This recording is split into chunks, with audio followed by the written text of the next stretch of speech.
স্বাদের ফল নয়। এতে রয়েছে vitamin C, B vitamin, potassium, magnesium, antioxidant এবং খাদ্য আঁশ। পরিমিত পরিমাণে তেঁতুল খাওয়ার বেশ কিছু বৈজ্ঞানিকভাবে সমর্থিত সম্ভাব্য উপকারিতা রয়েছে। প্রথমত, তেঁতুল হজমে সাহায্য করতে পারে।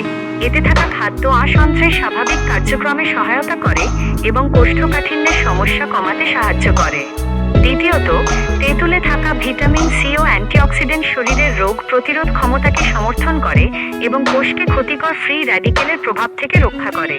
তৃতীয়ত, তেঁতুলে থাকা পটাশিয়াম স্বাভাবিক রক্তচাপ বজায় রাখতে সহায়ক হতে পারে, যা সুস্থ জীবনযাপন ও সুষম খাদ্যের অংশ হিসেবে হৃদস্বাস্থ্যের জন্য উপকারী।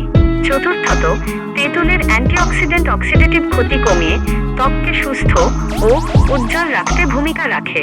পঞ্চমত, তেঁতুলে ম্যাগনেসিয়াম সহ বিভিন্ন গুরুত্বপূর্ণ খনিজ রয়েছে, যা শরীরের স্বাভাবিক কার্যক্রম যেমন পেশি ও স্নায়ুর কাজে গুরুত্বপূর্ণ ভূমিকা পালন করে। সবশেষে, পরিমিত পরিমাণে তেঁতুল খেলে তৃপ্তি অনুভূতি বাড়তে পারে, যা অতিরিক্ত খাবার খাওয়ার প্রবণতা কমাতে সহায়ক। তবে এটি ওজন কমানোর কোনো জাদুকরী খাবার নয়। সুষম খাদ্য ও নিয়মিত ব্যায়ামই সবচেয়ে গুরুত্বপূর্ণ। মনে রাখবেন, অতিরিক্ত তেঁতুল খেলে কিছু মানুষের অম্বল বা পাকস্থলীতে অস্বস্তি হতে পারে, তাই সবসময় পরিমিত পরিমাণে খান।